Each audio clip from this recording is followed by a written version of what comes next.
Question number 11.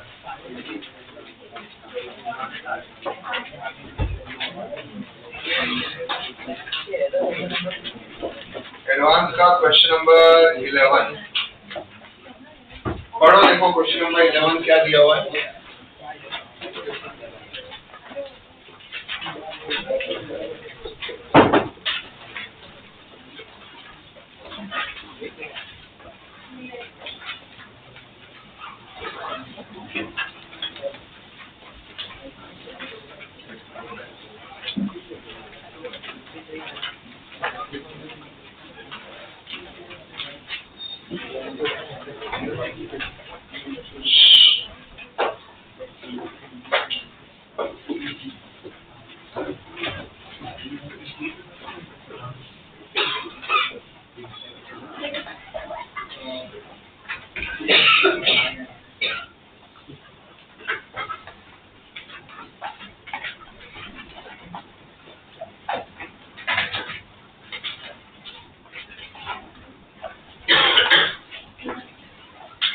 चलिए ध्यान देंगे।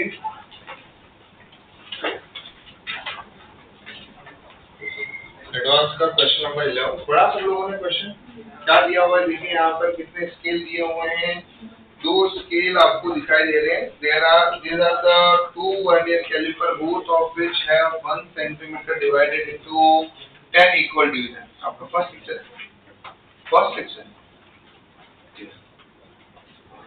ठीक है। मैं अभी एक वीडियो शेयर करूंगा उस पर, ठीक है ना। वो इसके वर्नियर कैलिपर के स्टार्टिंग का पूरा बेस आपको सिखा देगा। और कोई है इसके अलावा फर्स्ट लेक्चर वाला? फर्स्ट लेक्चर किसी का और कोई एक दो नए बच्चे और थे, लेकिन आई थिंक उनका इंटीग्रेशन डिफरेंशिएशन बाकी। अभी तक हमने बेसिक मैथ्स कवर किया जिसमें इंटीग्रेशन और डिफरेंशिएशन कवर हुआ है, ठीक है। सुना है इंटीग्रेशन डिफरेंशिएशन पहले पढ़ा हुआ है, थोड़ा बहुत आइडिया है उसके बारे में, ठीक है। तो वो बेसिक लेवल का हमने कवर किया, लेकिन उसका अगर ठीक है फिर भी आपको रिवीजन चाहिए तो एक रेमेडियल लेक्चर जो है सैटरडे को होगा, ठीक है। सैटरडे को होगा, ऑनलाइन ही लेक्चर होगा, तो उसमें आपको कवर करना है। और वर्नियर कैलिपर में जो भी मैंने डिस्कस किया है वो आपको एक वीडियो में शेयर कर दूंगा। उस वीडियो के थ्रू आपको आराम से वर्नियर कैलिपर बता देना है। वर्नियर कैलिपर थोड़ा कुछ सुना है आईजी बोर्ड में, फिर तो उतना ज्यादा कुछ नुकसान हुआ नहीं। अब एक्चुअल फिजिक्स इसके बाद में चालू होगा, वर्नियर कैलिपर और इसके और स्क्रू गेज, एंड देन उसके बाद में लॉ। हाँ चलिए बात कर रहे हैं हम लोग वर्नियर कैलिपर का एडवांस का क्वेश्चन नंबर 11। और ये हमारे एक्चुअल पेपर में आया है, दैट इज जेडब्ल्यू एडवांस 26। अब आया ही है 26। क्या दिया हुआ है इसमें? एक वर्नियर कैलिपर है, 1 सेंटीमीटर को हमने डिवाइड किया है कितने पार्ट में? 10 पार्ट में। बुक है ना। 1 सेंटीमीटर डिवाइड कर रहे हैं कितने पार्ट में? 10 equal division on the main scale. The vernier scale of 1 caliper C1 has 10 equal division that correspond to 9 main scale division. पहली बात तो उन्होंने एक सिंपल सी चीज बोला है कि मेन स्केल को हमने 10 पार्ट में डिवाइड किया है। 1 सेंटीमीटर की लेंथ को 10 पार्ट में डिवाइड कर रहे हो तो बताओ मेन स्केल का डिवीजन कितना होगा? आप 1 सेंटीमीटर को कितने पार्ट में डिवाइड कर रहे हो? 10 पार्ट में। तो एक डिवीजन की लेंथ कितनी होगी? 0.1 सेंटीमीटर, जिसको हम बोल सकते हैं 0.1।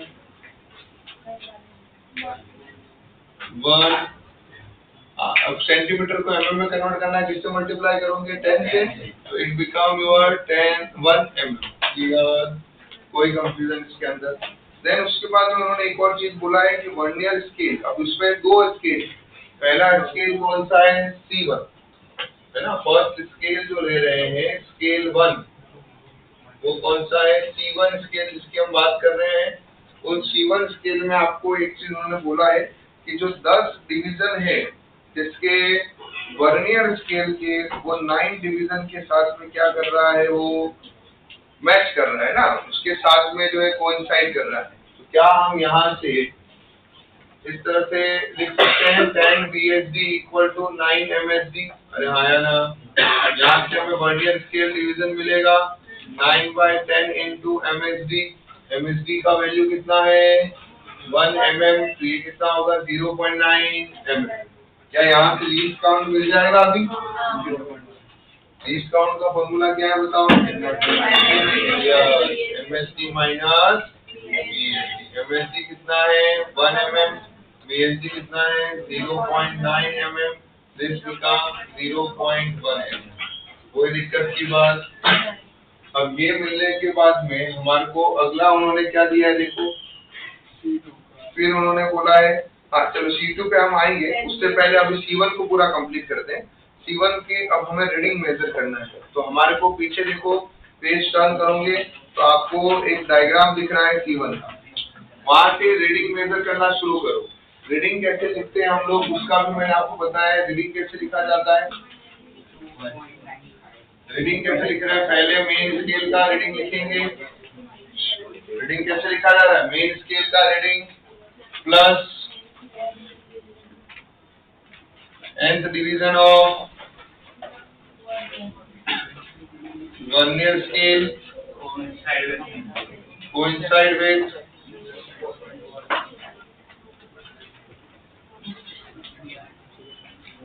Main scale into least count into least count. Clear है? अब यहाँ पे nth division of vernier scale coincide with main scale into क्या आ गया है, लीस्ट काउंट। यहाँ तक क्लैरिटी आ गई हम लोगों को। अब उसके बाद में ये क्लियर हुआ हमें। अगला जो है मेन स्केल का रीडिंग अभी देखिए, माइनस क्या होगा इसमें, एक और चीज आती है माइनस 0 एरर, माइनस क्या आएगा 0। क्लियर? कहीं पे भी 0 एरर का कुछ मेंशन किया है क्या इन्होंने? अगर कुछ मेंशन नहीं किया है मतलब इंस्ट्रूमेंट में 0 एरर नहीं है। ठीक है, अब यहाँ से आप रीडिंग को मेजर करते देखिए। सबसे पहले मेन स्केल का रीडिंग कैसे निकालना है वो भी मैंने बताया है।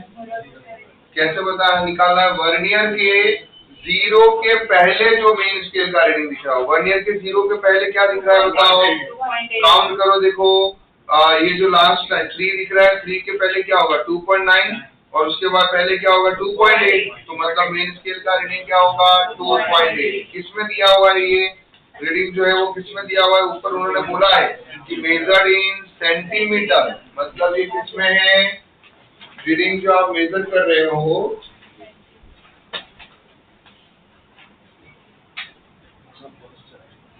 दैट इज इक्वल टू ये 2.8 आ गया प्लस, अब देखिए कौन सा डिवीजन कोइंसाइड कर रहा है, एकदम सेम लाइन में कौन सा है, वर्नियर की कौन सी लाइन मेन स्केल के साथ कोइंसाइड करते हुए दिख रही है 7। अरे दिख रहा है ना, समझ में आ रहा है डायग्राम में, देखो 5 के बाद 6 और नीचे 7 वाली लाइन कोइंसाइड कर रही है, तो क्या आएगा यहाँ पे 7 इनटू लीस्ट काउंट कितना है हमने ऑलरेडी निकाल दिया है 0.1। ठीक है, 0 एरर है नहीं है, 0 हो गया तो 2.8 प्लस 0. अब ये mm में है, ये mm में है, इसको हम किस में कन्वर्ट करो अभी सेंटीमीटर में, तो कितना होगा 0.01 माइनस 0। आई रिपीट, सबको हम किस में रख रहे हैं सेंटीमीटर में, ये सब सेंटीमीटर, ये सेंटीमीटर में है तो ये भी किस में होगा तो 0.07। Your final answer is 2.87 centimetre. यहाँ तक क्लैरिटी आया। अब आते हैं स्केल नंबर 2 में, किसमें आते हैं अभी हम स्केल 2, ये इम्पोर्टेंट। अब स्केल 2 इम्पोर्टेंट है, इसको हमें समझना है। स्केल 2 में वो क्या रहा था, स्केल 2 में हमने देखा कि 11 जो है, ध्यान से समझो, क्या दिया हुआ 10 VSD दिया है, पर वो कोइंसाइड कर रहा है 11 MSD से। किससे कोइंसाइड कर रहा है 11 MSD से। उससे VSD का वैल्यू कितना है 1.1 11/10 MSD। MSD का वैल्यू कितना है 1 mm, ये कितना हुआ 1.1 mm। अरे हाँ यार, तो अब अगर मैं जब लीस्ट काउंट निकालता हूँ तो फॉर्मूला मेरा क्या है MSD माइनस VSD। ठीक है, MSD कितना है 1 mm, ये 1.1 mm। अरे हाँ यार, तो ये कितना है -0.1 mm। यस और नो? अगर मैं सेंटीमीटर में रखना चाहूंगा तो क्या आएगा? Negative of 0.01 centimetre. क्लियर? तो अब इंटरेस्टिंग बात ये है कि अब हमारे को यहाँ पे एक चीज समझना है कि इफ, ये बहुत इंपॉर्टेंट बात लिखने वाला हूँ मैं यहाँ पे, if least count is negative, क्या है least count? If least count is negative,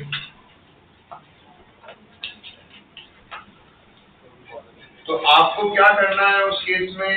then ये जो मेन स्केल का रीडिंग है ना, MSR जो है, उसको आप एक मार्किंग से इंक्रीज कर दो। कैसे इंक्रीज कर दो? हाँ, आप मेन स्केल का रीडिंग अभी एक्चुअली में क्या आ रहा है? मेन स्केल का रीडिंग देखो उसमें 2.8, तो आप 2.8 का लेके आप क्या लोगे? 2.9। जब भी लीस्ट काउंट नेगेटिव में आए तो मेन स्केल का रीडिंग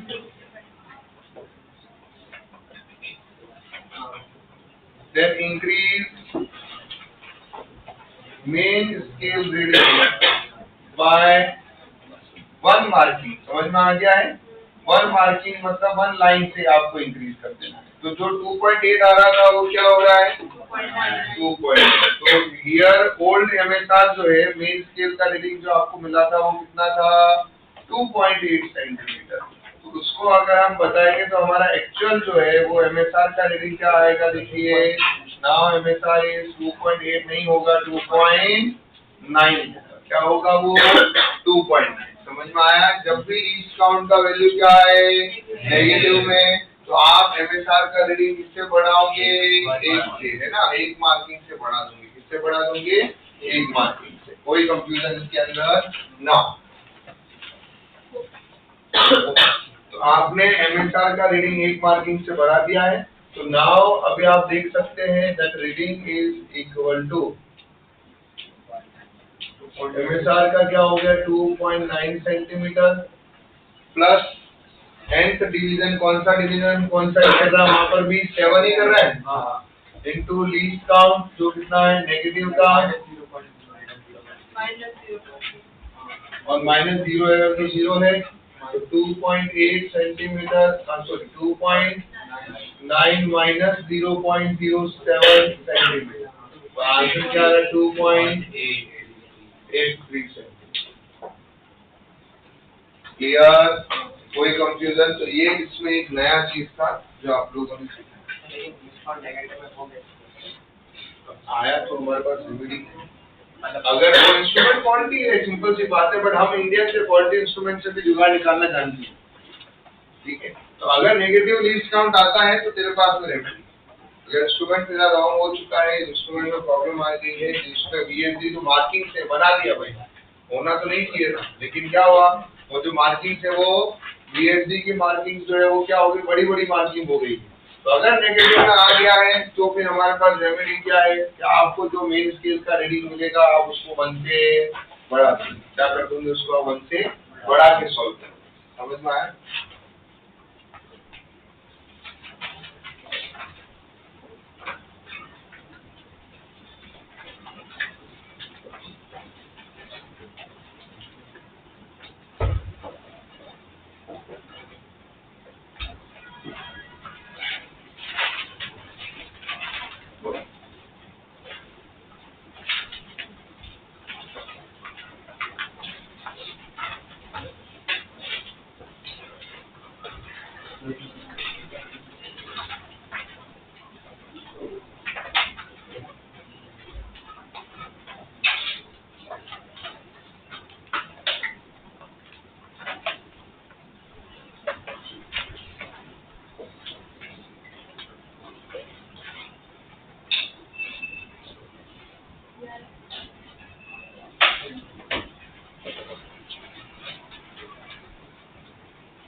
एक और,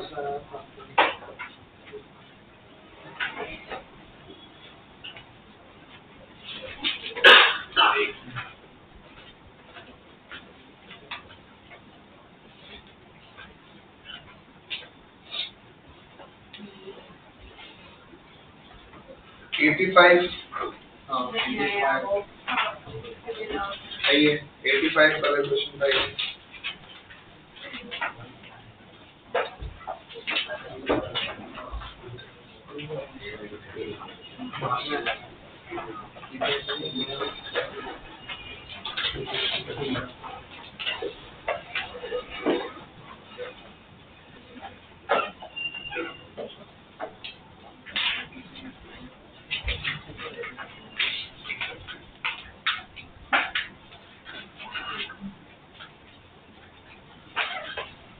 चलिए देखिए 85 वाले में क्या है।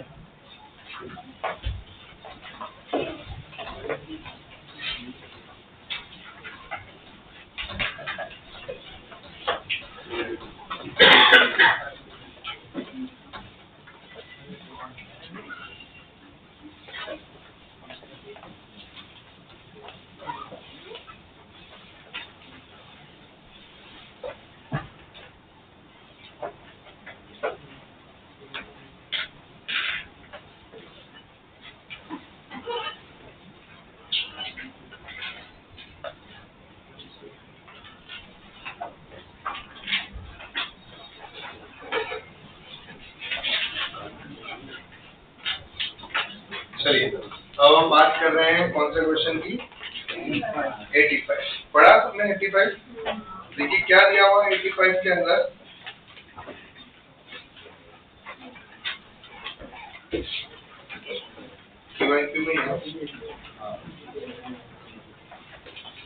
देखिए इन एन एक्सपेरिमेंट, ध्यान से समझना है, in an experiment measuring the refractive index of glass slab using the traveling microscope in physics, the student measure the real thickness of the glass. Student measure the real thickness of the glass slab is 5.25 mm and the apparent thickness is 5 mm. तो एक हमें क्या मिला, और आप सब लोगों ने आई थिंक एक टॉपिक पढ़ा है फिजिक्स के अंदर, that is known as the refraction of light। ये हम लोगों ने 9th 10th के अंदर पढ़ा है रिफ्रैक्शन ऑफ लाइट। लेकिन मैक्सिमम बोर्ड वालों ने ये पढ़ा है, सारे बोर्ड वालों ने पढ़ा है। कोई है जिन्होंने रिफ्रैक्शन के बारे में नाम ही नहीं सुना है कि भाई लाइट एक मीडियम से दूसरे मीडियम में जाती है तो अपने पास से क्या हो जाती है, डेविएट हो जाती है। उस फिनोमेना को हम क्या बोलते हैं, उसमें से एक फिनोमेना होता है जहां हम सब लोगों ने सुना है कि एक कॉइन को जो वाटर की बकेट में डालते हैं और ऊपर से देखते हैं तो कॉइन हमें ऊपर की तरफ उठा हुआ दिखाई देता है। जो कॉइन का जितना डेप्थ है उतना डेप्थ नहीं दिखेगा, उससे कम डेप्थ दिखेगा, है ना। तो जो डेप्थ हमें दिखाई देता है that is known as the apparent depth. जो उसका एक्चुअल में डेप्थ होता है उसको हम क्या बोलते हैं, एक्चुअल डेप्थ। और वहाँ एक रिलेशन है अपरेंट डेप्थ और एक्चुअल डेप्थ के बीच में। किसके बीच में रिलेशन है, अपरेंट डेप्थ और एक्चुअल डेप्थ के बीच में। और वो रिलेशन क्या होता है, दैट इज म्यू ऑफ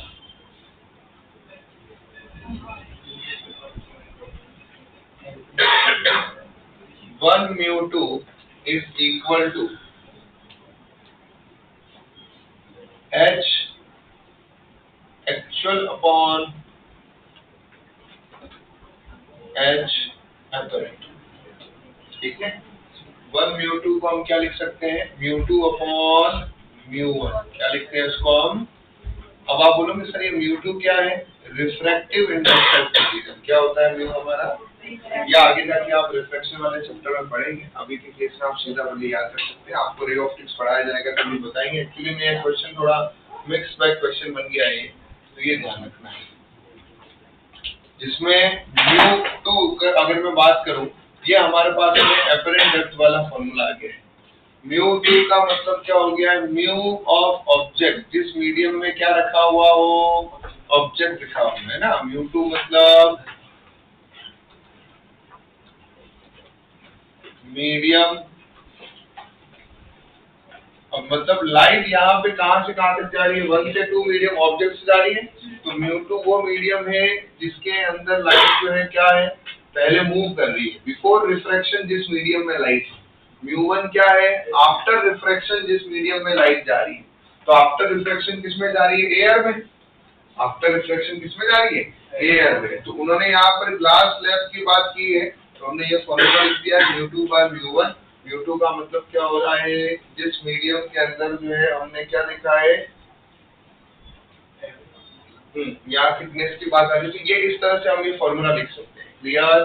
तो अभी के केस में आप याद रखो, सिंपल चाहे तो μ1 जो है उसको हम क्या बोल देंगे, 1। एयर का रिफ्लेक्टिव इंडेक्स कितना होता है, 1 होता है। तो अभी के केस में आप सिंपल ये फॉर्मूला भी ध्यान रखोगे कि μ equal to H actual upon H apparent, तो भी आपका काम चल जाएगा। इसका मतलब μ का मतलब क्या हो गया है, रिफ्लेक्टिव इंडेक्स ऑफ ग्लास। क्या है μ का मतलब, reflective index of glass. Clear? तो ये एक चीज याद रखो, ये एक्चुअल कॉन्सेप्ट आपको कहाँ सिखाया जाएगा, रे ऑप्टिक्स चैप्टर में। ठीक है? अब μ is equal to H of actual कितना आने वाला है बताओ, 5.25। अपरेंट कितना है बताओ, 5। तो कितना आया ये, 1.05 आ चुका है क्या हमारे पास में μ। ठीक है? कोई कंफ्यूजन इसके अंदर? हमारे को क्या निकालना है बताओ इसके अंदर, अनसर्टेनिटी। क्या निकाला हमें, uncertainty in measurement of reflective index. ये बड़ी इंटरेस्टिंग बात है, पूछा क्या है, अनसर्टेनिटी। ये अनसर्टेनिटी का मतलब क्या हो रहा है, एरर। अनसर्टेनिटी का मतलब क्या हो रहा है, वो आपसे एरर पूछना चाह रहा है, वो आपसे वो चेंज पूछना चाह रहा है, वो आपसे वो डेल्टा यू पूछना चाह रहा है। क्या पूछना चाह रहा है वो आपसे, डेल्टा यू, वो आपसे वो अनसर्टेनिटी जो है पूछना चाह रहा है। तो uncertainty of measurement in refractive index, मतलब वो आपसे क्या पूछना चाह रहा है, डेल्टा म्यू। क्या पूछना चाह रहा है वो, डेल्टा। क्लियर? ये आपसे वो पूछना चाह रहा है। क्लियर? यहाँ तक समझ में आया? तो हमारे पास में ये फॉर्मूला तो था ही, हमने दिमाग लगाया, इसको एरर की फॉर्म में लिखते हैं। क्या आएगा एरर की फॉर्म में, delta mu by mu is equal to delta H of actual upon H of actual. Yes और नो? डिवाइड हो रहा है तो क्या साइन आता है एरर में, नेगेटिव ना। ठीक है? बट अभी यहाँ एक चीज समझना है, एरर जब आप पढ़ रहे हो तो एरर के अंदर चाहे डिवाइड हो चाहे मल्टीप्लाई हो, एरर हमेशा ऐड होती है। तो यहाँ नेगेटिव लगाओ या पॉजिटिव लगाओ, पॉजिटिव। समझा? एरर हमेशा क्या होती है, ऐड।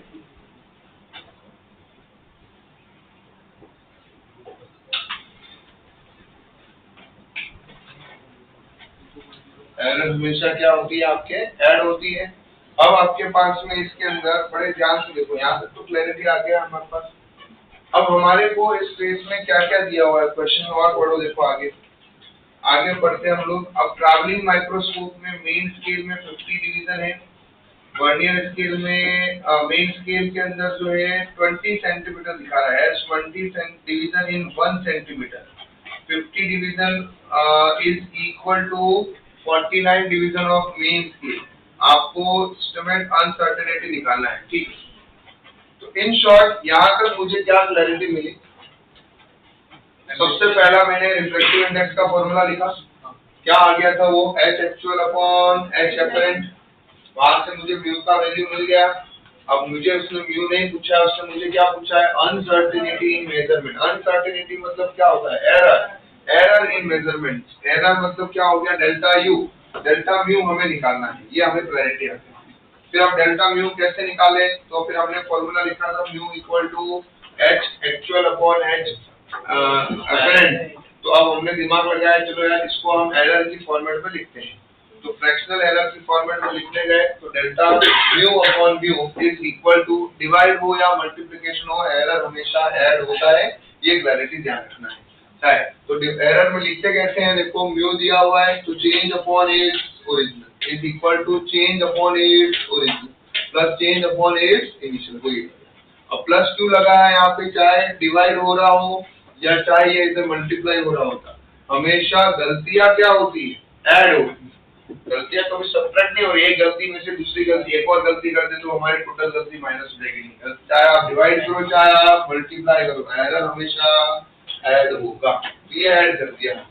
अब दूसरी चीज सर, ये डेल्टा एच में कैसे निकालूं, क्योंकि हमने मेजर किसको किया है, एच, चाहे अपरेंट हो चाहे एक्चुअल, मेजर किसको किया गया है, एच। तो गलती जो मेजर करने में आएगी वो किसमें आएगी, एच को मेजर करने में गलती आएगी। और जब हम किसी इंस्ट्रूमेंट से मेजर कर रहे हैं तो वो जो डेल्टा एच है वो किसके इक्वल होता है, हाँ मैंने ऑलरेडी बता दिया, that is least count of instrument. अरे ये सुनो, तो let's we have to find the least count of the instrument. अब least count of the instrument कैसे निकाले, उसके लिए उन्होंने आपको पूरा एक कंडीशन दिया हुआ है कि देखो भाई, हमारे पास में जो स्केल दिया हुआ है, 1 सेंटीमीटर में मेन स्केल में 20 डिवीजन है। मेन स्केल में क्या सीन चला उसके अंदर, देखो 1 सेंटीमीटर में कितने डिवीजन दिए उसने, 20 डिवीजन। तो बताओ एमएसडी कितना होगा, तो आपने बोला 1 डिवाइड बाय 20, तो एक डिवीजन 0.05 सेंटीमीटर का है। यहाँ तक भी क्लैरिटी है। फिर दूसरा उन्होंने क्या बोला, देखो आगे बढ़ो, कि भाई 50 डिवीजन जो है 49, हाँ 50 डिवीजन वर्नियर के 49 के साथ कोइंसाइड कर रहा है।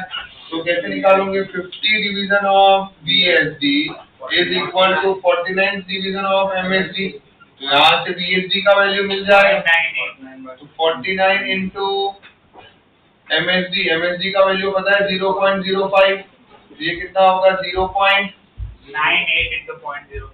इसको अगर हम सॉल्व करेंगे तो 0.041, तो 0.41 हो जाएगा, बरोबर सही लिख रहा हूँ मैं, 0.049 सेंटीमीटर।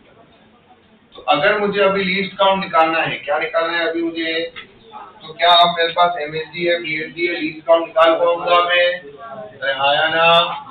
आप देख पा रहे होंगे ये मेन का क्वेश्चन एडवांस के क्वेश्चन से भी टफ आया है ना। ये हमारा आया था 2030 वाले क्वेश्चन पेपर में। थिकनेस मिलीमीटर में दिया है, बीएसडी मिलीमीटर में, ये हमने सेंटीमीटर में दिया था हमको थिकनेस दोनों का मिलीमीटर में। हाँ नहीं, आप कन्वर्ट कर सकते हो, अभी एक बार निकाल देते हैं, बाद में कन्वर्ट कर देंगे, क्या दिक्कत है। तो एमएसडी माइनस बीएसडी, एमएसडी कितना 0.05 सेंटीमीटर, क्योंकि ये सेंटीमीटर में था ना, तो डिवाइड किया तो उससे तो मार्क वही मिलने वाला है। तो ये कितना हुआ 0.049, सॉल्व किया तो कितना आ रहा है 0.001 सेंटीमीटर, मिलीमीटर में करेंगे तो 0.1 मिलीमीटर, बरोबर। यहाँ तक क्लियर है। वैसे तो थोड़ा अगर मैं दिमाग लगाता तो मेरे पास जो रीडिंग दी हुई थी वो क्या दिया हुआ है 5.25, तो पॉइंट के बाद कितने डिजिट मेजर हुई है, तो क्या होता बताओ 0.01 मिलीमीटर ही लीस्ट काउंट है। समझ में आया। तो हम वहाँ पे इस तरह से टाइम अपना सेव कर सकते हैं अगर इतना हमारे को नहीं घूमना है। देन उसके बाद में डेल्टा एच तो हमारे को मिल गया 0.01। तो अब ये फॉर्मूले में आते हैं, delta mu upon mu is equal to delta H of actual upon H of actual plus delta H of apparent upon H of apparent. तो डेल्टा म्यू निकालना है, इसका वैल्यू कितना आ रहा है 1.05, इसका वैल्यू आ रहा है 0.01, एमएम में रखेंगे अभी सब कुछ। डेल्टा एच ऑफ एक्चुअल कितना दिया हुआ है 5.25, एमएम में 0.01, लीस्ट काउंट के इक्वल होगा। जब भी चेंज डेल्टा एच दिख रहे हो है ना, वो एरर किसके इक्वल होगा, हमारे लीस्ट काउंट के इक्वल। ये आएगा 5, ये लास्ट लेक्चर में बताया था मैंने। अब इसको सॉल्व करो, 0.01 into 1.05 कॉमन निकाला, इसको 1.5.25 प्लस 1/5। इसको जब अगर हम सॉल्व करते हैं तो कितना आएगा, ये 105 into 10⁻⁻4 हो रहा है ये। इसको सॉल्व करो, देखो कितना आ रहा है।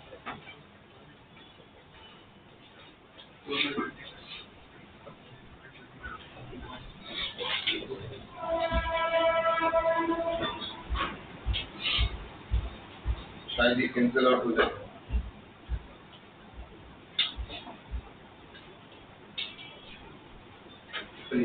जल्दी सॉल्व करिए अपनी। ये तो जाएगा 41 into 10 to the power minus 4। 41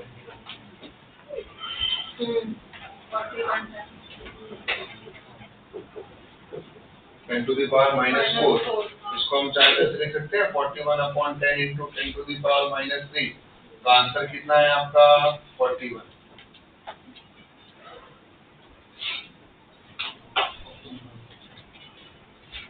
अरे समझे कि नहीं समझे? क्लियर हुआ कि नहीं हुआ है? ये आज अब तक आपने जो फिजिक्स में पढ़ा उसका सबसे टफ क्वेश्चन आपने सॉल्व किया अब तक का।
वर्नियर कैलिपर का टीपीपी भेजा था क्या मैंने आप लोगों को?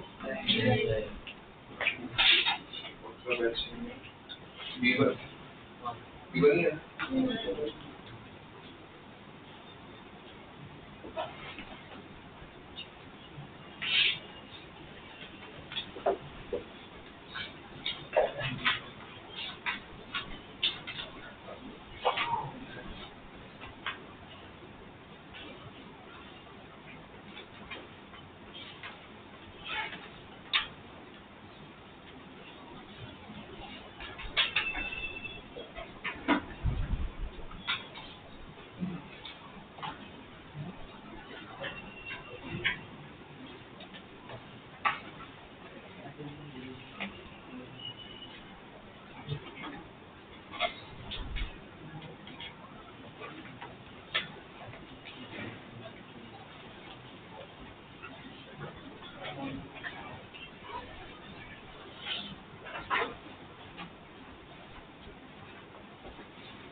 हो गया लिखिए। चलिए अभी नया हेडिंग डालेंगे।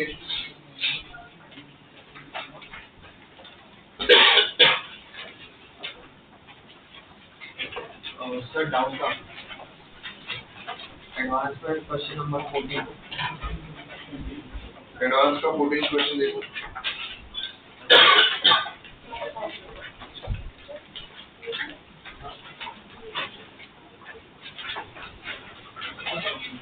एडवांस का 14 क्वेश्चन देखेंगे।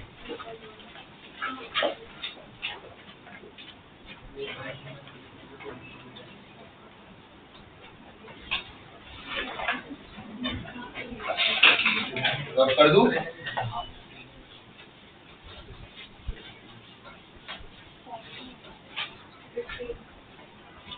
क्या दिया है? आई थिंक 14 तो इजी है।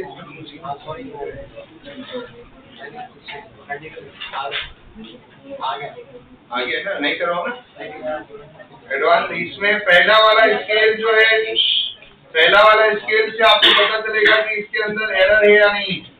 तो आप देख रहे होंगे पहले वाले स्केल से इसमें लेफ्ट साइड में वर्नियर का 0, मेन स्केल के 0 में लेफ्ट साइड में तो कौन सा एरर है? Negative error. तो आप नेगेटिव एरर उसको मारो। नेगेटिव एरर लीस्ट काउंट दिया हुआ है, नेगेटिव एरर आपको निकालना है। लीस्ट काउंट दिया हुआ है क्या हम लोगों को? 0.1 लीस्ट काउंट नहीं है, वो मेन स्केल का है, वो तो MSD। वो क्या दिया हुआ है हमें? MSD। इधर 0.1 सेंटीमीटर पे MSD दिया हुआ है। फिर उन्होंने बोला 10 डिवीजन 9 के साथ में है, तो वहां से निकालोगे लीस्ट काउंट, BSD मिलेगा, MSD माइनस BSD, तो 0.1 mm आपको क्या मिलने वाला है? Least count. फिर दूसरे डायग्राम से देखो, डायग्राम दिया हुआ है उसमें, जहां जब ऑब्जेक्ट जॉस के बीच में नहीं होता है, जब ऑब्जेक्ट जॉस के बीच में ना हो तो क्या होता है? हमारे 0 से 0 मैच करना चाहिए। अगर 0 से 0 मैच नहीं कर रहा है तो पहला डायग्राम आपको बता रहा है कि वर्नियर का 0 मेन स्केल के 0 के लेफ्ट साइड में है, मतलब नेगेटिव एरर है। तो अभी आप नेगेटिव एरर में क्या करते हो? Total number of division minus जो कॉन्साइड कर रहा है, टोटल नंबर ऑफ वर्नियर के डिवीजन कितने हैं? 10। कौन सा कॉन्साइड कर रहा है? एग्जैक्ट 6 वाला। तो minus of 10 minus 6 into least count, वहां से क्या मिलेगी तुम्हारे को? एरर मिल जाएगी, 0 एरर, नेगेटिव ऑफ 0.04 मिलेगा। और फिर यहाँ मेन स्केल का रीडिंग मेजर करते हैं। तो मेन स्केल में 0 के जस्ट पहले कौन सा नंबर दिख रहा है? देखो 3 के बाद में 3 और बड़ा 4 है, फिर उसके बाद में लाइन दिया हुआ है, मतलब ये 3.1। तो ये किसमें दिया हुआ है? सेंटीमीटर में दिया हुआ है। तो 3.1 सेंटीमीटर हुआ। आप चाहे तो mm में कन्वर्ट करोगे तो क्या आएगा? 31 mm। और उसके बाद में वर्नियर की कौन सी लाइन मैच करती है? दिखाई दे रही है एग्जैक्टली फर्स्ट वाली लाइन मैच कर रही है। तो आप क्या करोगे? वहाँ 1 इंटू उसको लीस्ट काउंट करोगे और फिर माइनस ऑफ 0 एरर करेंगे। 0 एरर क्या? Negative of 0.04। आंसर आएगा 3.15। आंसर आएगा कितना? आएगा 3.15। आई थिंक ये तो सिमिलर और सही क्वेश्चन, इजी क्वेश्चन, क्लियर। तो आपने एक चीज नोटिस किया होगा, 3 क्वेश्चन हमने एडवांस की किए। क्या तीनों ही क्वेश्चन डुएबल थे? क्या तीनों ही क्वेश्चन में ऐसा कुछ था जो हमारे को ऐसा लगा कि अरे भाई एडवांस का टफ क्वेश्चन है? तो आपने एक चीज नोटिस किया, अगर वर्नियर कैलिपर का क्वेश्चन आता है तो हम आसानी से 4 नंबर स्कोर। सबसे टफ क्वेश्चन इसमें जो था वो कौन सा था? 35। वो भी टफ क्यों बना? क्योंकि इसमें ऑप्टिक्स का कॉन्सेप्ट डाला हुआ है। जब आप सॉल्व करोगे एक्चुअल में एंड में, तब तक तो आपने ऑप्टिक्स भी पढ़ लिया होगा ना, तब तो ये भी टफ नहीं लगेगा। क्लियर? कोई कंफ्यूजन इसके अंदर? चलिए अब हम अगले टॉपिक पे आए। क्या हमारा पूरा वर्नियर कैलिपर अच्छे से कंप्लीट है? क्या वो सारे क्वेश्चन जो दिए थे वो आपके हो गए हैं? मैं आपको इस मॉड्यूल का सलूशन भेजूंगा।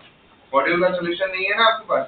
मैं मॉड्यूल का सलूशन भेज दूंगा, ताकि इन केस आपको अगर अपना सलूशन भी चेक करना है तो आप आसानी से कर सकते हैं। चलिए अब अगला हेडिंग डालेंगे, स्क्रू गेज। किसका? हो गया, इसमें एक आध क्वेश्चन नहीं आया, बहुत प्रैक्टिस कर लिया।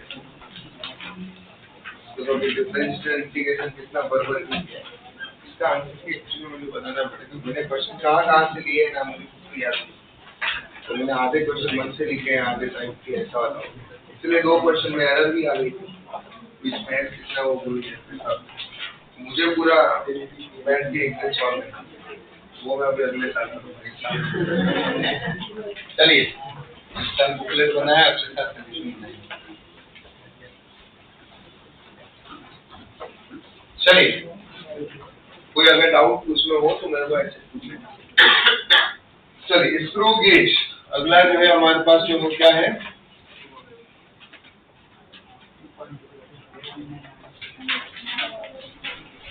Screw gauge.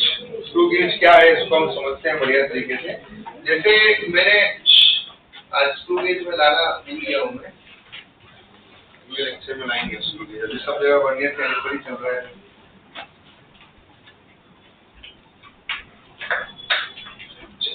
ठीक है, आपके बुक के अंदर डायग्राम दिख रहा होगा स्क्रू गेज का। मॉड्यूल में आओ फटाफट, दिखा सबको डायग्राम, है ना? स्क्रू गेज का डायग्राम हम सब लोगों को दिखाई दे रहा है। अगर आप उस डायग्राम को ध्यान से देखते हैं, पेज नंबर 34 पे आएगी, पेज नंबर 34,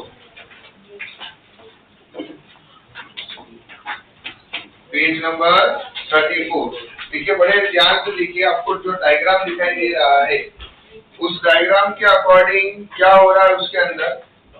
अगर इसको ध्यान से देखते हैं तो हमें समझ में आ रहा है कि यहाँ पे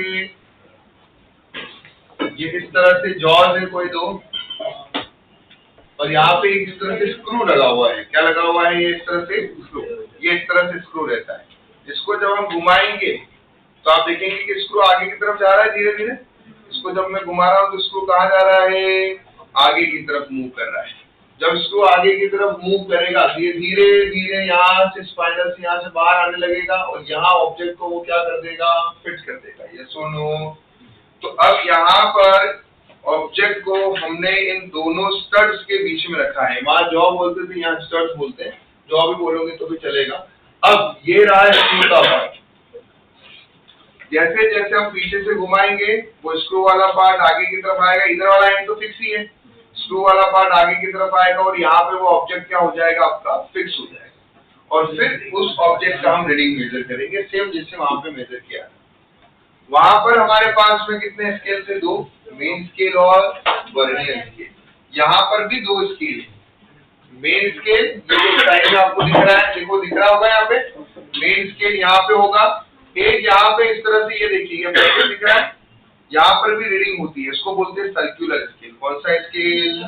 सर्कुलर स्केल। कौन सा स्केल बोलेंगे उसको हम? Circular scale. क्लैरिटी आ रही है हमारे पास में? तो एक चीज हमें समझा यहाँ पे, ये कुछ इस तरीके से दिखा हमें।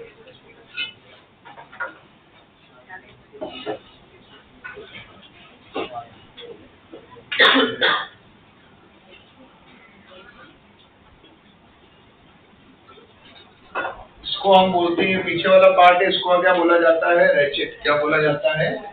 रैचेट। मतलब इसको हम घुमाएंगे। इसको अगर हम घुमा रहे, जैसे इसको मैं घुमा रहा हूँ तो ये क्या हो रहा है? ये बोल्ट जो है वो आगे की तरफ जा रहा है, एक स्क्रू जो है वो आगे की तरफ जा रहा है। क्लियर? और ये रहा वो स्क्रू वाला पार्ट। ठीक है, ये स्क्रू जो है वो हमारे आगे की तरफ जाने लगेगा। और इस केस में ये देखिए,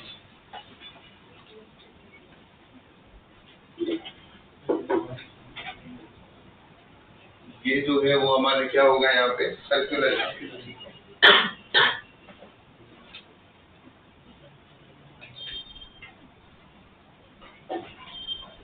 यहाँ जो रीडिंग्स होगी वो कौन सी रीडिंग्स होगी? ये जो रीडिंग्स है वो कौन सी है? Circular reading. ये जो हमारा स्केल है वो कौन सा स्केल है? Circular scale. और यहाँ ये जो रीडिंग दिख रही है, ये जो जैसे जैसे पीछे जाएगा, है ना, इसको हम और ऐसे खोलते जाएंगे तो ये पीछे जाते जाएगा। जैसे जैसे पीछे जाएगा तो ये स्केल दिखते जाएगा। तो ये कौन सा स्केल है? Main scale. कौन सा स्केल है? मेन। तो यहाँ ऑब्जेक्ट को बीच में रखेंगे। जैसे जैसे हम पीछे करेंगे यहाँ स्पेस होते जाएगा, बड़े से बड़े ऑब्जेक्ट को हम मेजर करते जाओगे और मेन स्केल दिखना स्टार्ट हो जाएगा। क्लियर? स्क्रू गेज की हेल्प से हम क्या क्या मेजर कर सकते हैं? स्क्रू गेज की हेल्प से अगेन किसी भी वायर का हम थिकनेस मेजर कर सकते हैं, किसी भी वायर का हम डायमीटर मेजर कर सकते हैं। तो लिखो इसके अंदर, it is used to determine the thickness of the sheet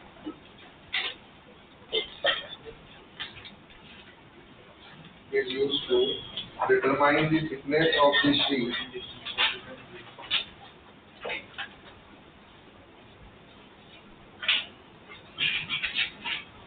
is used to determine the thickness of the sheet and diameter of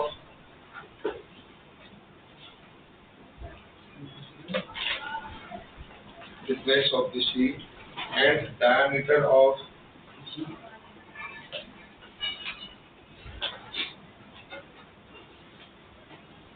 thickness of the sheet and diameter of the wire.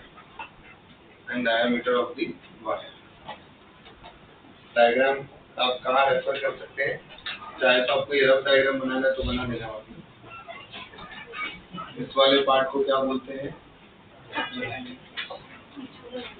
और ये रहा आपका वो screw, ये रहा वो stud है ना, वो तो दोनों के स्टड के बीच में, जॉर्स के बीच में जो है हमने ऑब्जेक्ट को रखा हुआ है, ठीक है। अब इसके अंदर अब देखिए वहां पे हमने इसका निकाला था,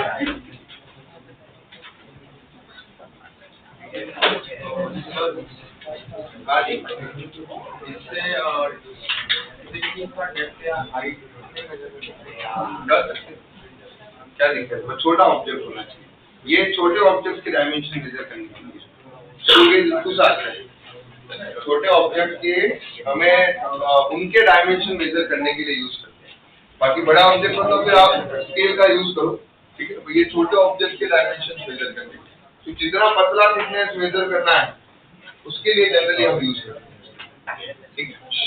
अब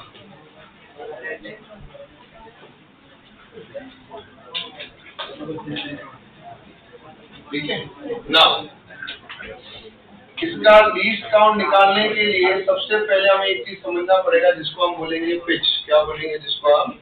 पिच। अब पिच का मतलब क्या है इसको हम समझते हैं। एक बंदा कांस्टेंट बात कर रहा है और वो पकड़ में आया तो बाहर निकल गया। पिच का मतलब क्या है?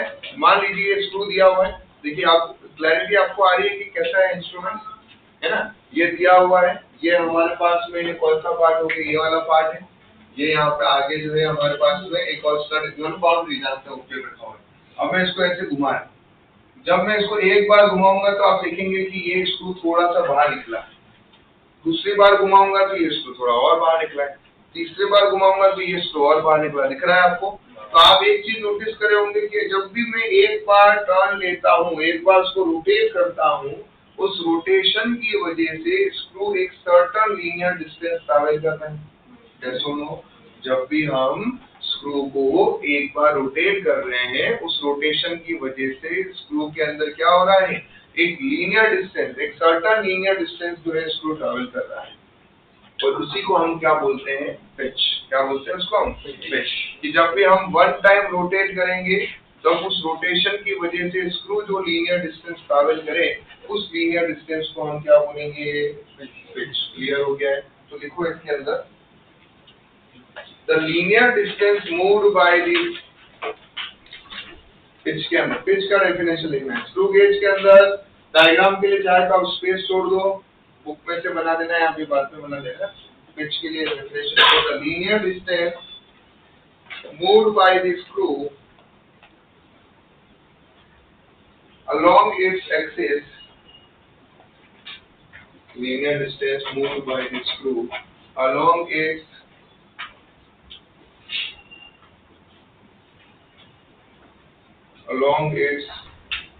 linear distance along its axis in one complete rotation is called pitch. It's called pitch. दूसरा डेफिनेशन और लिखो, पिच का एक दूसरा definition, distance between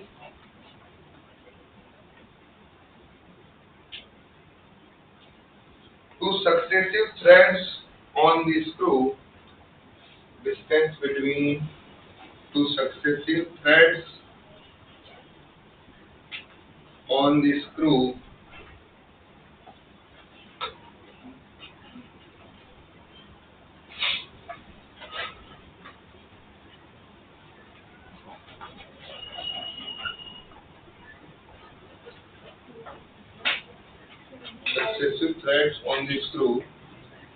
is known as the pitch.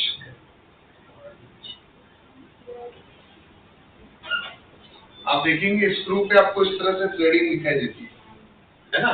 तो दो थ्रेड के बीच का डिस्टेंस, ये थ्रेड और ये थ्रेड, इसके बीच का ये डिस्टेंस जो है वो क्या होता है? पिच। और आप देखेंगे भी, आपने ध्यान से कभी स्क्रू को देखा हो ड्रिल करते टाइम कि आप जब एक बार घुमाते हो तो एक थ्रेड अंदर घुसती है, दूसरी बार घुमाओगे तो दूसरी थ्रेड। अगर आप चाहते हो कि मुझे पता चल जाए कि कितने नंबर ऑफ टाइम्स उसको घुमाऊंगा कि पूरा स्क्रू होल के अंदर चला जाए, तो उसमें जो थ्रेड है उनको आप इस तरह से काउंट करना स्टार्ट कर दो, आपको पता चल जाएगा कि इतनी बार रोटेट करेंगे तो ये स्क्रू जो है पूरा होल के अंदर जाए। और आप नोटिस करेंगे हर एक थ्रेड एक बार रोटेट करने से जितना डिस्टेंस वो मूव किया है, दूसरी बार रोटेट करेंगे तो भी वो उतना ही डिस्टेंस मूव करेगा। यहाँ तक क्लैरिटी आ गई हम लोगों को ना। अब पिच का जो है, यहाँ तक तो हमें समझ में आया पिच होता क्या है, ये क्लैरिटी है। अब अगर मुझे लीस्ट काउंट निकालना है, क्या निकालना है मुझे, तो लीस्ट काउंट का फॉर्मूला क्या है, देखिए least count of screw gauge देखते हैं अभी।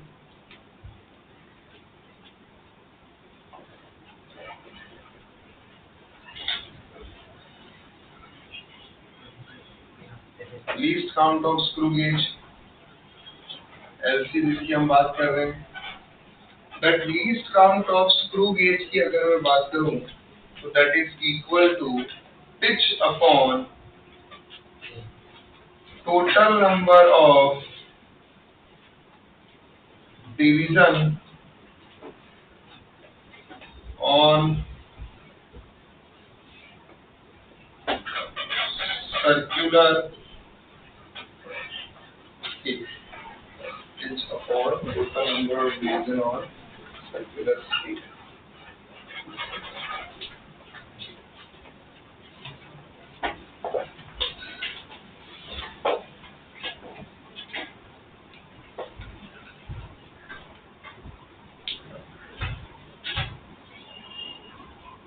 Pitch upon total number of division on circular scale.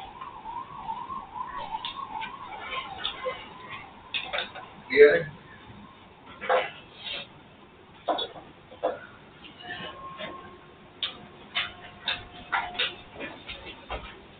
ठीक है, एक एग्जांपल देखते हैं। मान लीजिए आपको पिच जो है वो 1 mm दिया हुआ है और total number of division circular scale में 100 है। उस केस में लीस्ट काउंट कितना होगा, तो अगर आप चाहें तो स्टैंडर्ड स्क्रू गेज के केस में देखते हैं, अगर कुछ मेंशन नहीं है तो, और स्टैंडर्ड स्क्रू गेज इस केस में पिच जो है आपको एक रोटेशन में स्क्रू 1 mm आगे बढ़ता है और उसके अंदर जो सर्कुलर स्केल है, total division of circular scale, वो कितने हैं 100। तो हमारा जो लीस्ट काउंट होगा, that least count is equal to pitch by total division of circular scale, जो कितना है, pitch का वैल्यू कितना है 1 mm divided by 100, that is equal to 0.01, that is equal to 0.01।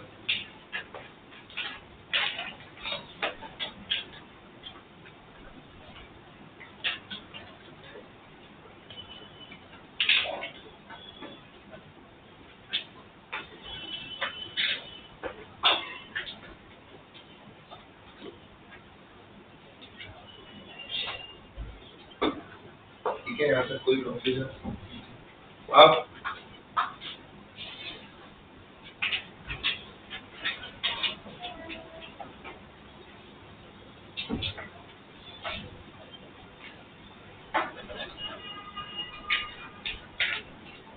ये तो हमें समझ में आ गया, कोई कंफ्यूजन नहीं है हमें इसके अंदर। अगला जो पॉइंट है हमारे पास में, पिच समझ में आ गया है, लीस्ट काउंट समझ में आ गया है। छोटा सा पॉइंट लिख लेते हैं कि स्क्रू गेज को हम चाहे तो माइक्रोमीटर भी बोलेंगे तो भी चलेगा। स्क्रू गेज हो गया या माइक्रोमीटर हो गया, ये सारे के सारे किसके प्रिंसिपल पे बेस्ड है, प्रिंसिपल ऑफ स्क्रू। किसके प्रिंसिपल पे बेस्ड है? और प्रिंसिपल ऑफ स्क्रू क्या है कि भाई आप रोटेट करोगे तो वो स्क्रू एक जो भी सर्टेन एक लीनियर डिस्टेंस पे ट्रैवल करेगा। वहां से आपको पिच मिलेगी, उस पिच से आप बीच काउंट निकालोगे और उस बीच काउंट की हेल्प से जो आप किसी भी ऑब्जेक्ट को मेजर कर सकते हो। तो नोट में लिख लीजिए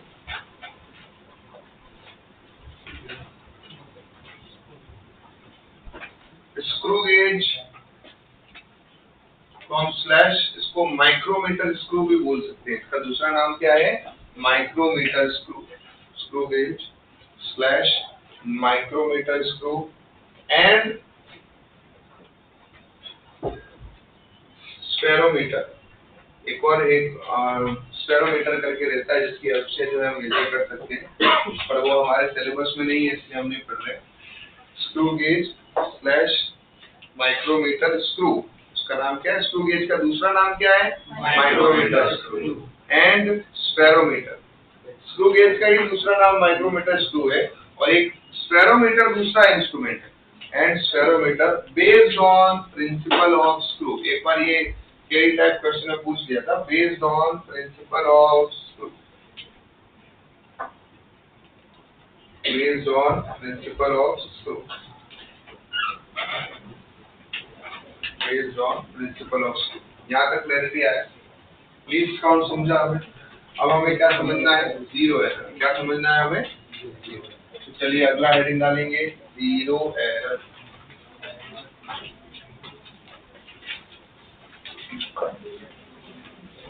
जीरो एरर, अगला हेडिंग डालेंगे जीरो एरर। ये वीक का फर्स्ट लेक्चर है ना अपना, अगले लेक्चर में कंप्लीट हो जाएगा सब। ये नेक्स्ट वीक में हम लॉज ऑफ मोशन चालू करेंगे।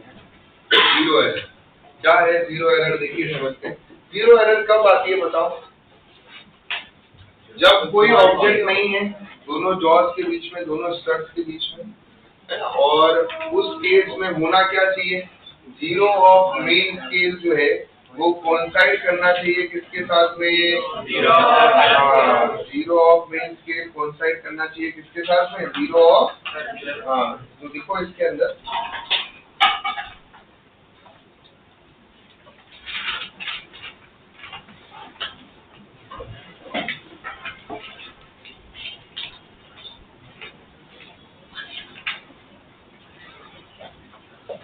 देखिए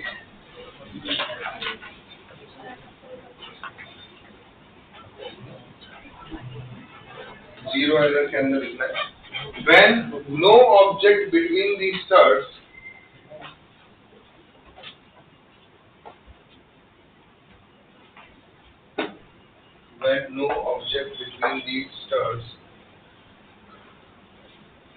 and they touch each other,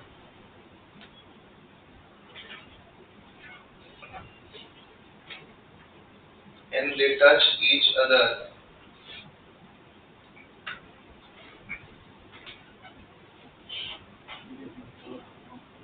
and they touch each other.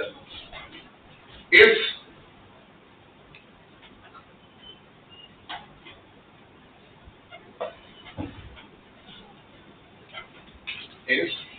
zero of main scale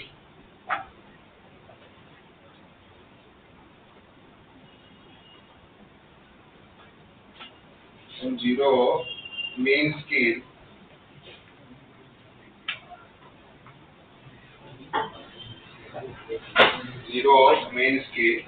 does not coincide with zero of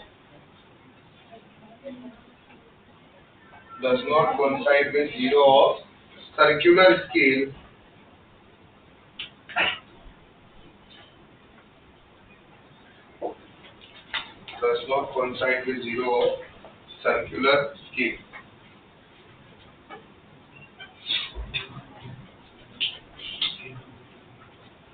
It does not coincide with zero of circular scale,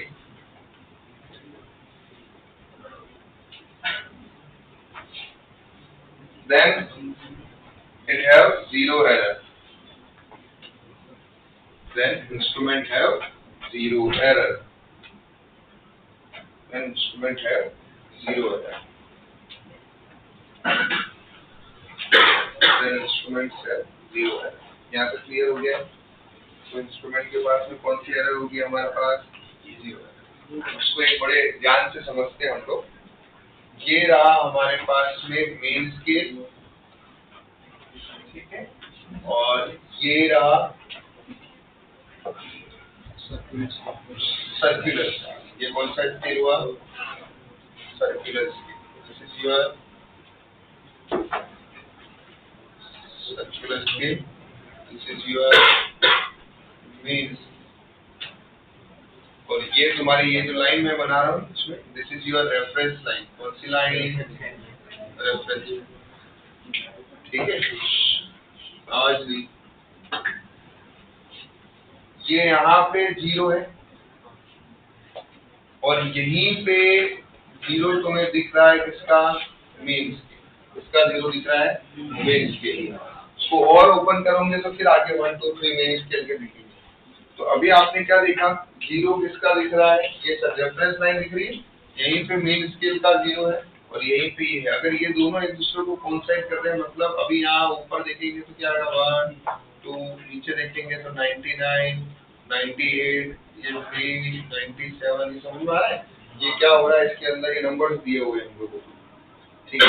तो अभी आपको एक clarity ये आई हम लोगों को कि रेफरेंस लाइन पे ही है अगर 0, मतलब सर्कुलर स्केल का 0 कहाँ पे लाई कर रहा है? रेफरेंस लाइन पे। सर्कुलर स्केल का 0 जो है वो कहाँ दिख रहा है? रेफरेंस लाइन पे, है ना, क्योंकि रेफरेंस लाइन मेन स्केल की रीडिंग कहाँ है? रेफरेंस लाइन पे। अगर ये 0 या नीचे होता रेफरेंस लाइन के या ऊपर होता तो इसमें एरर होती। क्या होगी इसके अंदर? एरर। तो अभी यहाँ लिखा हमें 0 ऑफ CS। CS मतलब circular scale lie on reference line, means इसके पास में कोई एरर नहीं है, means no 0, means no 0, means no 0। कोई कंफ्यूजन इसके अंदर? अब आते हैं हम, मान लीजिए अब 0 एरर है, ये तो हमने एक एग्जांपल देख लिया कि भाई इसमें कोई 0 एरर नहीं है, रेफरेंस लाइन पे ही लाई कर रहा है। रेफरेंस लाइन मतलब क्या हो गया? वो मेन स्केल की रीडिंग जिस लाइन पे होगी उसको हम क्या बोल देते हैं? रेफरेंस लाइन, ठीक है। तो अगर वो रेफरेंस लाइन पे ही ये 0 है मतलब कोई 0 एरर। अगर इसके नीचे है या इसके ऊपर है तो एरर जरूर आने वाली है। तो अब हमारे पास में एरर के भी 2 टाइप है। सबसे पहला कौन से टाइप का एरर होगा? देखो, टाइप ऑफ 0 एरर। तो सबसे पहला कौन से टाइप का होगा? That is positive 0 error. पहला कौन सा टाइप है? Positive 0 error. पॉजिटिव 0 एरर क्या सिखा रहा है? देखो,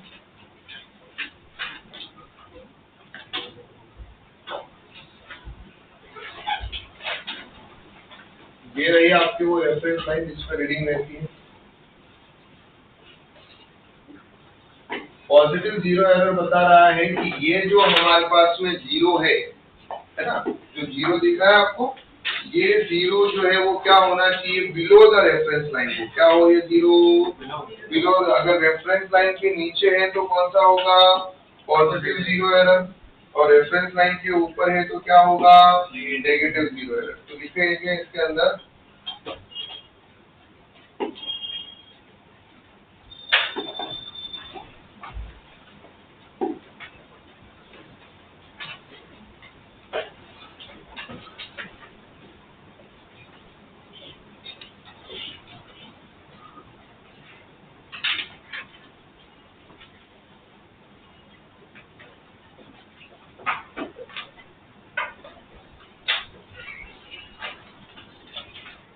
ठीक है ना। रेफरेंस लाइन क्या हो गई है? लाइन ऑफ मेन स्केल, है ना, मेन स्केल वाली लाइन।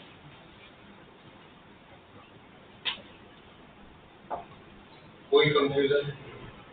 और यहाँ आपको एक और चीज दिखेगी, 0 ऑफ मेन स्केल इसमें कंप्लीटली विजिबल, पूरा दिखेगा। 0 ऑफ मेन स्केल इसमें दिखाई देगा, जैसे इसमें एकदम यहाँ का आ रहा है, इसमें 0 ऑफ मेन स्केल, क्योंकि जैसे नीचे आएगा 0 तुम्हारा पूरा दिखाई देगा। 0 of main scale is visible.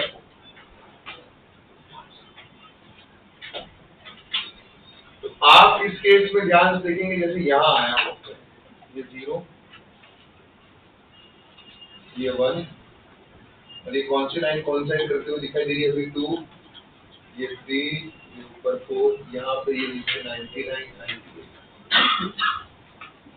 Sir अभी फॉर्मूला क्या बनेगा हमारे पास, क्या फॉर्मूला बनाए कि हमारा काम हो जाए, कि जीरो एरर का फॉर्मूला क्या बनाए। तो इसके अंदर जो लाइन जो है हमारे पास में, जो डिवीजन जो है, जैसे इसको एन डिवीजन बोल देते हम, जो डिवीजन कोइंसाइड कर रहा है ना, division of circular scale coinciding the main scale के साथ में जो सर्कुलर स्केल का डिवीजन कोइंसाइड कर रहा है, कौन सा डिवीजन कोइंसाइड कर रहा है इसमें अभी 2। तो फॉर्मूला क्या है देखिए पॉजिटिव जीरो एरर का,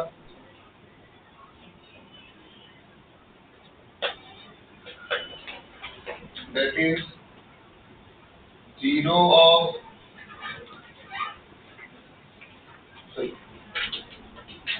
and division of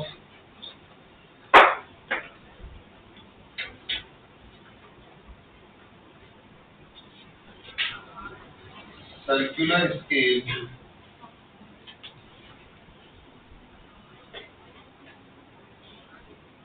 inside with main scale, bracket में लिख देता हूँ वो reference line, into least count, into least count. Clear है? क्या एग्जांपल में कौन सा डिवीजन कोइंसाइड कर रहा है देखिए,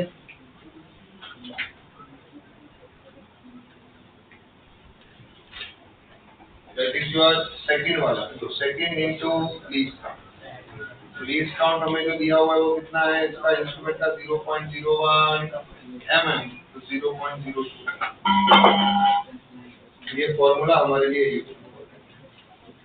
ये फॉर्मूला हमारे लिए क्लियर हुआ है। यहाँ पे इंस्ट्रूमेंट विजुअलाइज कर पा रहे हैं हम लोग। वहां पर हमारे पास में क्या था, वर्नियर स्केल था, यहाँ पर क्या है सर्कुलर स्केल। यहाँ सर्कुलर स्केल की रीडिंग, वहां पर तो वर्नियर की रीडिंग भी हॉरिजॉन्टल थी, मेन स्केल भी हॉरिजॉन्टल था। यहाँ मेन स्केल हॉरिजॉन्टल है और वर्नियर स्केल की रीडिंग इस तरह से पूरा सर्कुलर फॉर्म में, ठीक है। तो आपको देखना है कि जीरो जब अगर हमारे मेन स्केल वाली लाइन पे आ जाए, जीरो अगर मेन स्केल वाली लाइन पे है मतलब जीरो एरर नहीं, जीरो अगर मेन स्केल की लाइन के नीचे दिखे तो मतलब जीरो एरर है और कौन सा है पॉजिटिव है।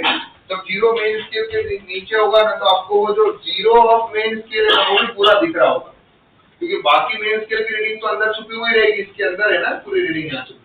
पर आप जब ऐसे इस केस में जब जैसे ही आपसे देखो कि आपका जीरो नीचे है तो उस टाइम पे आपको मेन स्केल का जीरो भी दिख रहा होगा, ठीक है।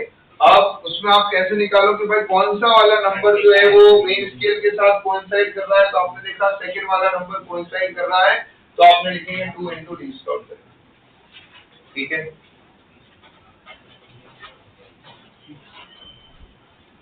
Zero error, positive zero error clear हुआ है यहाँ पे।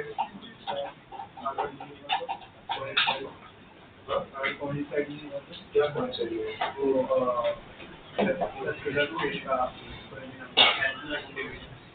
क्यों नहीं होगा भाई, वो छोटे छोटे डिवीजन है, इसमें बड़े बड़े गैप नहीं है। एक तो 100% कोइंसाइड होगा, 100 डिवीजन में डिवाइड किया उसने, और वर्नियर में तो फिर भी ऊपर नीचे हो सकता है, इसमें तो 100% होगा ही होगा कोइंसाइड। क्योंकि आप जितने छोटे डिवीजन में करोगे उसमें क्या एक लाइन के बाद दूसरी लाइन बिल्कुल बाजू बाजू में हो, तो ये नहीं कर रही होगी तो ये कर रही होगी कोइंसाइड, ठीक है। और फिर भी बहुत छोटा रीडिंग है तो जो नियरली कोइंसाइड कर रही है वो लेने कि भाई यार लग रहा है कि यार ये कोइंसाइड कर रही है, तब में 100 डिवीजन में इतने सा इंस्ट्रूमेंट है वो, उसको तुमने 100 पार्ट में डिवाइड किया है, तो एक लाइन के ऊपर दूसरी लाइन ही है, तुम्हारे को दो लाइन बनाई होगी, उसमें ये लाइन बनाई है, इसके ऊपर दूसरी लाइन है, इसके ऊपर दूसरी लाइन है, ये नहीं कर रही होगी तो ये कर रही होगी, कोई ना कोई तो लाइन करेगी, नहीं कर रही हो तो नियरली करने वाली होगी। और हमारे को जो न्यूमेरिकल आएंगे उसमें तो कॉन्सेप्ट वाली नहीं है, वो तो न्यूमेरिकल में लिखेंगे थर्ड वाली करते, तुम्हारे को एक्चुअल इंस्ट्रूमेंट होना नहीं हुआ। और जब एक्चुअल इंस्ट्रूमेंट देते हैं तो उस टाइम पे भी ध्यान रखना है जो नियरली कोइंसाइड कर रही है वो वाला, वो जो लग रहा है कि हाँ ये कोइंसाइड कर सकती है, मतलब उस केस में अगर कोइंसाइड नहीं कर रही है मतलब रीडिंग पॉइंट के बाद 2 डिजिट भी नहीं है, पॉइंट के बाद 3 डिजिट, लेकिन हम तीसरे डिजिट से तो निकाल नहीं सकते, जो नियरली कोइंसाइड कर रही हो ताकि हम पॉइंट के बाद 2 डिजिट तक तो पहुंच सकें। चलिए अब उसके बाद ये तो हुआ पॉजिटिव जीरो एरर। नेक्स्ट क्या है हमारा? Negative zero error. क्या है नेक्स्ट हमारा? Negative zero error. Negative zero error में क्या होगा बताओ अभी?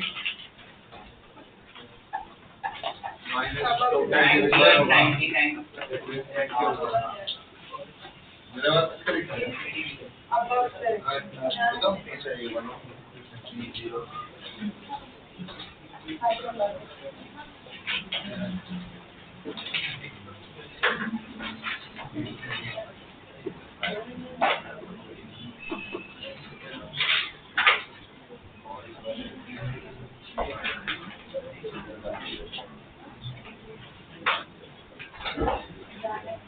Negative zero error. अब नेगेटिव जीरो एरर क्या है? बड़े ध्यान से समझना है। इस केस में जो जीरो ऑफ सर्कुलर स्केल है,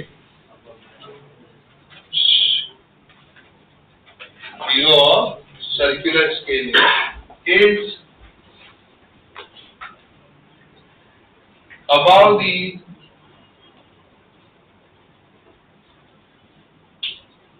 रेफरेंस लाइन, मतलब मेन स्केल की जो लाइन है उसके ऊपर रहने वाला है। ठीक है, तो अब आपके पास में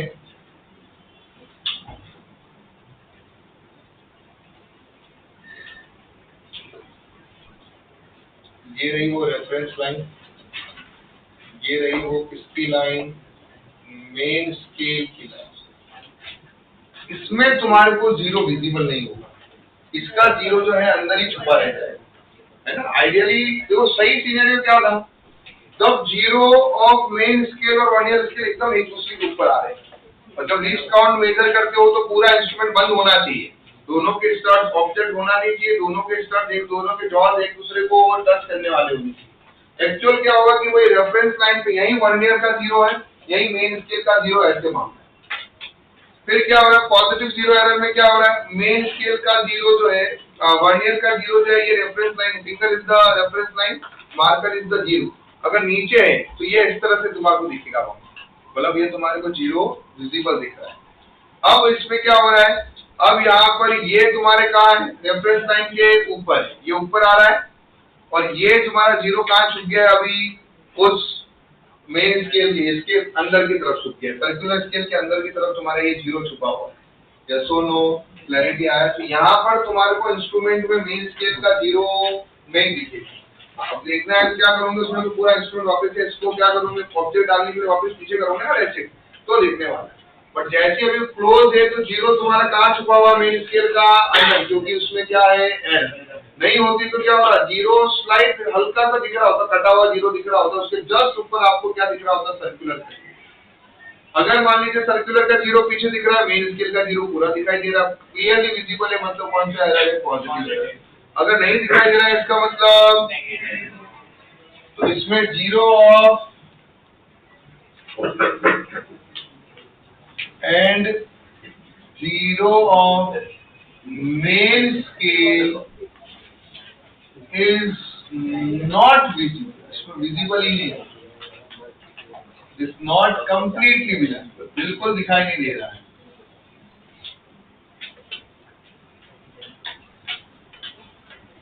तो यहाँ आप देखेंगे कि यहाँ क्या आ रहा होगा? इस केस में ऊपर है तो मतलब जैसे मान लेते हैं कि ये 97 है, ये 98 है, ये 99 है, ये 0 है, ये 1 है, ये 2 है, ये 3 है, इधर 97 के बाद ये 96, 95, 94, ये ऐसा आ रहा है। तो इसमें आप देखेंगे कि कौन सी वाली लाइन कोइंसाइड करते हुए दिख रही है आपको? तो थोड़ा दिमाग भी लगाओ, एरर होगी तो भयंकर एरर तो होगी नहीं। तो पहले 10 में से कोई कोइंसाइड कर रहा है, मतलब कौन सा है? 0 से लेके 10 के बीच में कोई भी नंबर कोइंसाइड कर रहा है तो पॉजिटिव। आखिरी 10 में से कर रहा है तो कौन सा है? क्लियर हो गया यहाँ पे? बोला 96 line is coinciding with the main scale, तो साफ समझ जाओ कौन सा है? नेगेटिव। कुछ दिमाग लगाने की जरूरत नहीं है। एक क्वेश्चन में मेंशन ही था, जीरो ऊपर है, जीरो नीचे, वो बच्चा गल रहा है, उसको ये पता नहीं 96 लाइन कोइंसाइड कर रही है तो जीरो कहाँ होगा? ऊपर ही होगा। समझ में आ रहा है? तो आखिरी 10 में से कर रहे हो तो समझ जाओ नेगेटिव है, पहले 10 में से कर रहे हो तो समझ जाओ।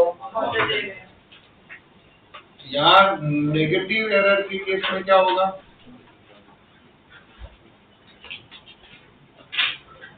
नेगेटिव जीरो एरर का फॉर्मूला क्या है?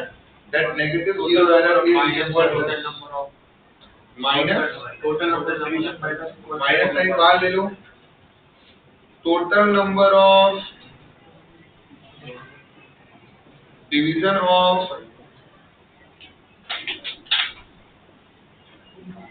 Circular scale. कौन सा स्केल? सीएस मतलब यहाँ कंप्यूटर साइंस नहीं है, सीएस मतलब क्या है? Circular scale minus nth division of circular scale coincide with main scale बोलो या फिर वो रेफरेंस लाइन बोलो, दोनों का मतलब इनटू।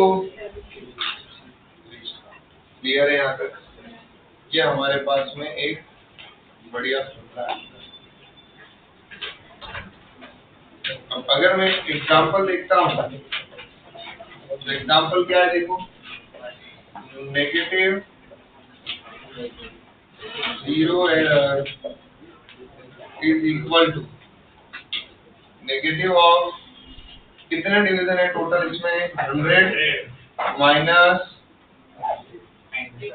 97 है अभी, इंटू लीस्ट काउंट 0.01 आंसर आएगा माइनस 0.03। क्लियर है? कोई कंफ्यूजन? अब यहाँ एक भयंकर नोट लिखने वाले हैं। क्या अगर कभी जीरो करेक्शन बोल दिया तो क्या जीरो करेक्शन और जीरो एरर सेम है क्या? Zero correction is the negative of zero. क्या है जीरो करेक्शन? अगर जीरो करेक्शन बोल रहा हूँ मतलब क्या लगाना है? Negative of. तो जीरो एरर तो हमेशा एक्चुअल रीडिंग में से माइनस होती है और करेक्शन हमेशा क्या होता है? ऐड। समझ में आ रहा है यहाँ पे? तो याद रखो, ये कभी अगर मैं बोलूँ जीरो करेक्शन, ये दिल बना के बाजू में लिख देना। कभी कभार यार ये क्या क्वेश्चन वाले लैंग्वेज, ये सब क्वेश्चन की लैंग्वेज है, उसको मैं जीरो करेक्शन मतलब क्या है? Negative of. तो अगर वो करेक्शन बोल रहे हैं मतलब नेगेटिव ऑफ जीरो है, तो वहां पर एक्चुअल रीडिंग में करेक्शन को ऐड करना होता है, एरर को माइनस करना होता है। इसको भी लिख देना। अरे पहले लिख दो जाने से पहले। अगले लेक्चर में हम करेंगे क्वेश्चन, ठीक है? ऑलरेडी डीपीपी भेज दिया है मैंने, वो वीडियो का मैं लिंक भेज रहा हूँ अभी, ठीक है? डीपीपी ऑलरेडी भेज दिया। 1 ईयर कैलिपर का डीपीपी पूरा सॉल्व करना है।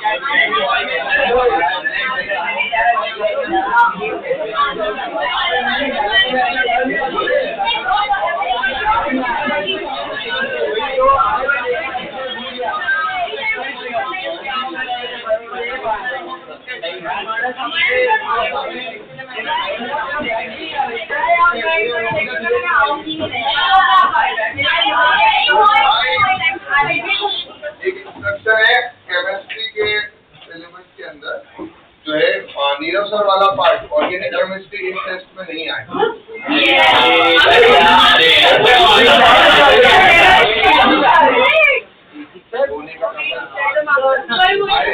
अगेन इस टेस्ट में मयंक सर और संदीप सर का जो सिलेबस है वही आने वाला है।